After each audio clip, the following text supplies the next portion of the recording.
আজকে বানাচ্ছি হরিয়ালি চিকেন, তার জন্য কড়াইয়ে তেল দিয়ে দিয়েছি, তার সাথে হচ্ছে এলাচ ফোড়ন দিয়ে দিয়েছি। এখানে গ্রেট করে রাখা পেঁয়াজটা দিয়ে দিচ্ছি।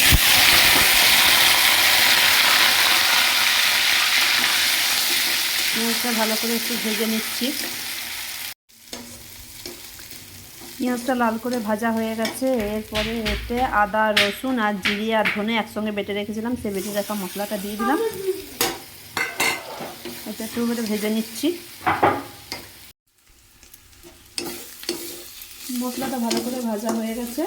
এরপরে আগের থেকে ম্যারিনেট করা মাংসটা দিয়ে দিচ্ছি। নুন, হলুদ আর সরষের তেল দিয়ে ম্যারিনেট করে রেখেছিলাম 1 ঘন্টা, সেই মাংসটা দিয়ে দিচ্ছি। ভালো করে মাংসটা নেড়ে নিচ্ছি। চিকেনটা আমার কষানো হয়ে গেছে। এরপরে এতে কাজু বাটাটা দিয়ে দিচ্ছি।